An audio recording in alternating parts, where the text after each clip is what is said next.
अभी तक की थ्योरी में हमने जितनी भी चीज़ें पढ़ी, इन सभी को आधार मानकर एक यांत्रिकी, जिसे हम लोग सांख्यिकी यांत्रिकी कहते हैं, की कल्पना की जा सकती है। इन्हीं सभी कॉन्सेप्ट का यूज़ करके एक नए तरह का मैकेनिक्स बनाया जाता है और इसी को हम लोग बोलते हैं सांख्यिकी यांत्रिकी, स्टैटिस्टिकल मैकेनिक्स।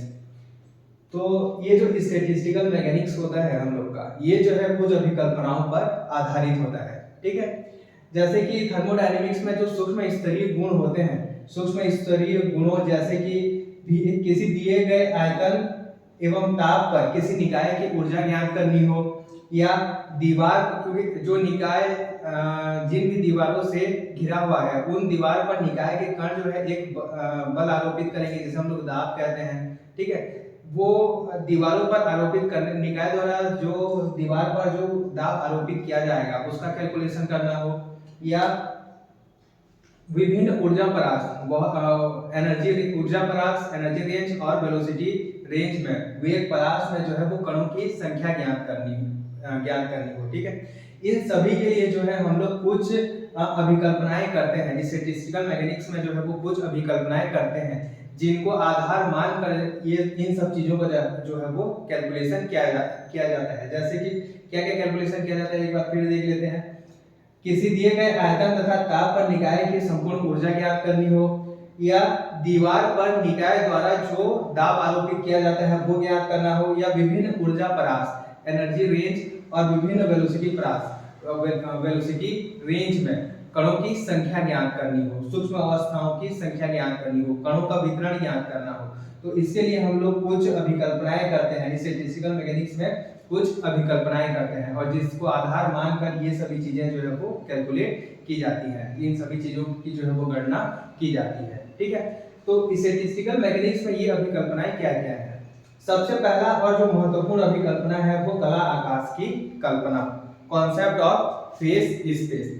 स्टैटिस्टिकल मैकेनिक्स में जो हम लोग कैलकुलेशन करते हैं वो नॉर्मल स्थिति आकाश और संवेग आकाश से अलग होता है। अलग क्यों होता है? क्योंकि यहाँ पे जो हम लोग पॉइंट लेना चाहते हैं वो एनर्जी के टर्म में लेना चाहते हैं, क्योंकि हम लोग को क्या करना है, ऊर्जा अवस्था के टर्म में जो है वो ये विभिन्न ऊर्जा परास में जो है वो कणों की संख्या, सूक्ष्म अवस्थाओं की संख्या ज्ञात करनी है। यानी कि हम लोग को एक ऐसा स्पेस चाहिए जो जिसमें जो पॉइंट हो, जहां पे वो बिंदु हो, वो ऊर्जा को रिप्रेजेंट करे, और ऐसा जो है वो कला आकाश में होता है। कला आकाश एक 6 डायमेंशनल, या फिर अगर किसी निकाय में कणों के लिए जो डिग्री ऑफ फ्रीडम अगर f है, तो जो कला आकाश होता है हम लोग का 2f डायमेंशनल होता है, 2f विमीय होता है, 2f विमीय होता है। यहाँ पे जो है वो 2f कोऑर्डिनेट होते हैं। अगर डिग्री ऑफ फ्रीडम 3 है तो ये जो है 60 विमीय या 6 डायमेंशनल होता है। जैसे कि हम लोग नॉर्मली यूज करते हैं x y z, px py और pz। इसमें जो है हम लोग का स्थिति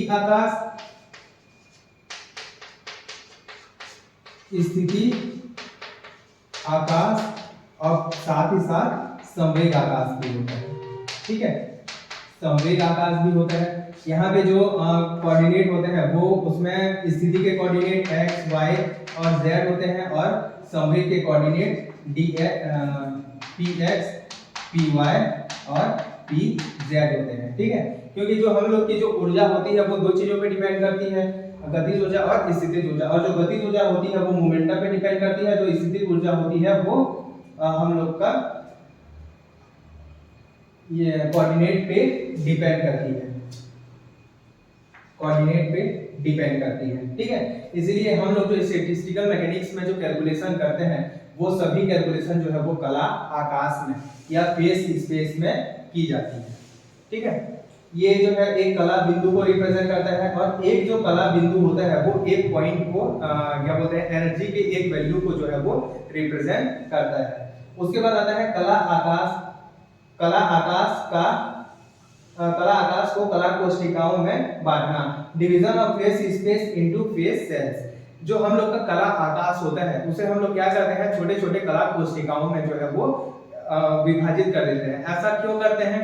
क्योंकि हमें जो है वो सूक्ष्म अवस्थाओं की संख्या, किसी भी दिए गए निकाय के लिए सूक्ष्म अवस्थाओं की संख्या ज्ञात करनी होती है। और सूक्ष्म अवस्थाओं की संख्या हम लोग कैसे ज्ञात करते हैं? वो जो कला आकाश का जो आयतन होता है उसे एक सूक्ष्मतम आयतन से डिवाइड कर देते हैं। ठीक है, सूक्ष्मतम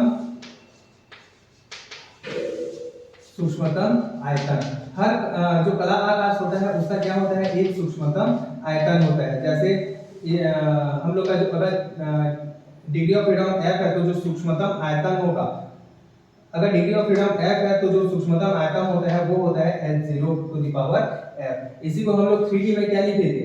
h0 की पावर 3 लिखे थे, जो सूक्ष्मतम आयतन है। ठीक है, तो जो सूक्ष्मतम आयतन होता है वो होता है हम लोग का h0 की पावर f, जहां पे h0 क्या है? h0 एक नियतांक है,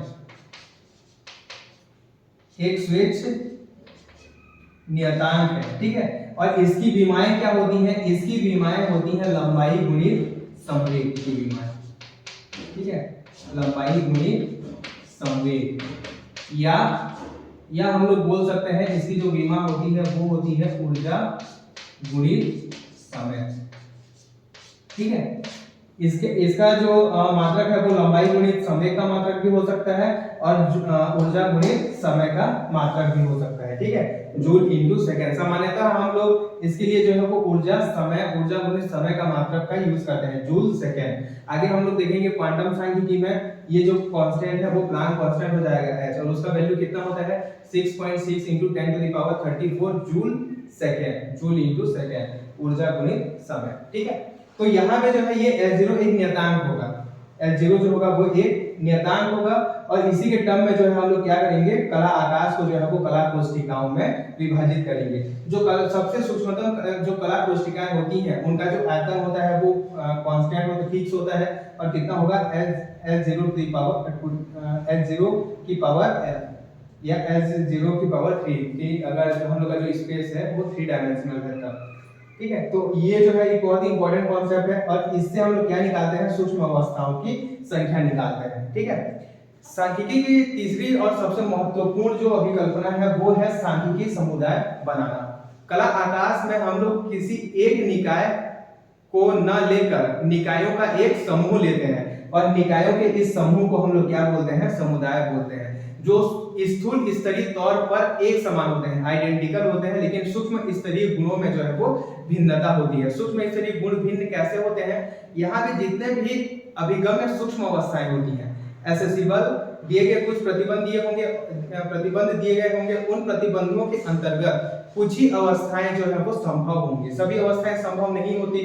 तो जो समुदाय होता है उसमें जो है सभी संभव अभिगम्य सूक्ष्म अवस्थाएं होती हैं। ठीक है, सभी अभिगम्य सूक्ष्म अवस्थाओं में निकायों का जो है वो समूह होता है। मतलब यहाँ पे जो निकाय, बहुत सारे निकाय होंगे, और हर निकाय जो है वो सभी जो भी यहाँ पे अवस्था पॉसिबल है उस अवस्था में रहेगा, न कि एक निकाय होगा जो कि एक ही अवस्था में होगा, ऐसा नहीं होगा। यहाँ पे निकायों का एक समूह होगा जिसमें हर निकाय एक अवस्था में होगा, जो अभिगम्य सूक्ष्म अवस्थाएं होंगी। ये हम लोग का होता है समुदाय का कॉन्सेप्ट, सांख्यिकी असेंबल का कॉन्सेप्ट। ठीक है, स्टैटिस्टिकल मैकेनिकल असेंबल। ठीक है, सांख्यिकी समुदाय। उसके बाद चौथा इंपॉर्टेंट कॉन्सेप्ट आता है दी गई ऊर्जा परास में सूक्ष्म अवस्थाओं की संख्या। हम लोग को जो है वो एक एनर्जी रेंज दिया गया होगा, जैसे हम लोग पिछले क्लासेस में देख रहे थे 0 से लेके E तक अगर ऊर्जा परास दिया गया है, तो यहाँ पे जो सूक्ष्म अवस्था की जो संख्या थी इसे हम लोग कैसे रिप्रेजेंट कर रहे थे?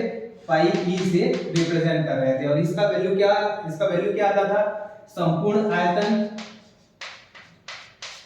बटे सूक्ष्मतम आयतन।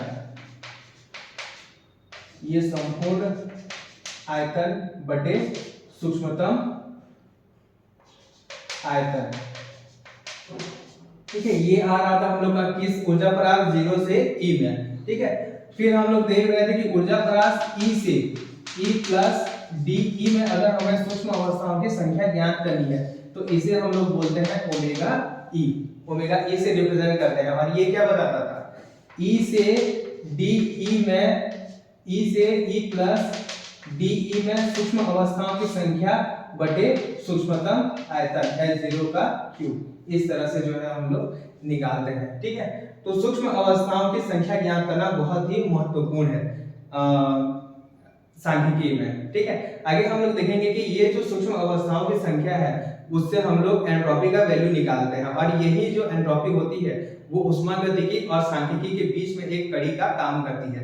ऊष्मागतिकी और सांख्यिकी को जोड़ने का जो काम करती है वो एंट्रोपी करती है, ठीक है। उसके बाद पांचवा और महत्वपूर्ण जो अभिकल्पना है वो है पूर्व प्रायिकता का सिद्धांत, ठीक है। पूर्व प्रायिकता के सिद्धांत से हम लोग सूक्ष्म अवस्थाओं की संख्या ज्ञात करते हैं, ठीक है। सूक्ष्म अवस्थाओं की प्रायिकता ज्ञात करते हैं, सूक्ष्म अवस्थाओं की प्रायिकता ज्ञात करते हैं।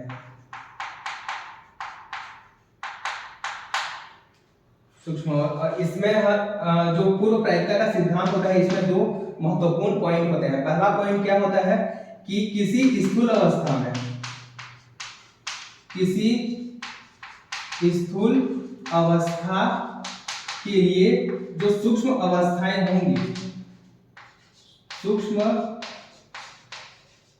अवस्थाओं की प्रायिकता जो है वो समान होती है। प्रायिकता जो होगी वो क्या होगी, समान होगी। अगर हम लोग के पास एक स्थूल अवस्था है तो उसके अंतर्गत जितनी भी सूक्ष्म अवस्थाएं होंगी सभी सूक्ष्म अवस्थाओं की जो प्रायिकता है वो क्या होगी, समान होगी। और दूसरा, किसी भी स्थूल अवस्था की जो प्रायिकता होती है, मान लेते हैं ई एनर्जी का कोई स्थूल अवस्था है, ठीक है, तो इसकी जो प्रायिकता होगी वो किसके समानुपाती होती है, इसमें उपस्थित सूक्ष्म अवस्थाओं की संख्या ओमेगा ई के जो है वो समानुपाती होता है, ठीक है। इसे हम लोग कैसे लिखते हैं, पी जो होगा, ठीक है, ई एनर्जी के लिए जो प्रायिकता होगा वो क्या होगा, सी इंटू ओमेगा ई, जहाँ पे सी क्या है, एक नियतांक है। इस नियतांक का जो मान है वो अलग अलग सिस्टम निकाय के लिए हम लोग ज्ञात करेंगे, ठीक है। सी एक क्या होता है, नियतांक होता है। तो ये होता है हम लोग का पूर्व प्रायिकता का सिद्धांत। उसके बाद आता है सर्वाधिक प्रायिक अवस्था ज्ञात करना। स्टैटिस्टिकल मैकेनिक्स में सर्वाधिक प्रायिक अवस्था या सर्वाधिक संभाव्य अवस्था बहुत ही महत्वपूर्ण होती है, ठीक है। हम लोग ये मानते हैं कि साम्यावस्था में जो निकाय है वो इस तरह से हमेशा जो है वो सर्वाधिक प्रसंभाव्य अवस्था में ही रहते हैं, मोस्ट प्रोबेबल स्टेट में रहते हैं। अगर हम लोग किसी निकाय के साम्यावस्था की कल्पना करते हैं तब हम लोग यही मानेंगे कि ये जो साम्यावस्था में जो अवस्था होगी वो हमेशा सर्वाधिक प्रसंभाव्य अवस्था या सर्वाधिक प्रायिक अवस्था, मोस्ट प्रोबेबल स्टेट होगा। इसलिए जो मोस्ट प्रोबेबल स्टेट का कैलकुलेशन है वो बहुत ही महत्वपूर्ण हो जाता है, ठीक है। आगे की क्लासेस में हम लोग देखेंगे कि मोस्ट प्रोबेबल स्टेट की मोस्ट प्रोबेबल स्टेट जो है वो कैसे ज्ञात करेंगे। उसके बाद आता है गुणों का औसत मान ज्ञात करना। ये भी सांख्यिकी का एक बहुत ही महत्वपूर्ण कॉन्सेप्ट है। अगर हम लोग को कोई चर दिया गया है और उस चर का हम लोग को क्या करना है, औसत गुण ज्ञात करना है, तब हम लोग कैसे ज्ञात करते हैं, सांख्यिकी में किसी चर का जो है वो औसत गुण, ये जो है औसत गुण को रिप्रेजेंट कर रहा है। ज्ञात करने के लिए हम लोग जो है वो प्रायिकता का यूज करते हैं, जहां पे क्या होगा, ये जो है चर के सभी वैल्यू 0 से लेकर r तक सभी जो मान होंगे उनका योग होगा, और यहाँ पे क्या क्या होंगे, चर गुणित चर की प्रायिकता।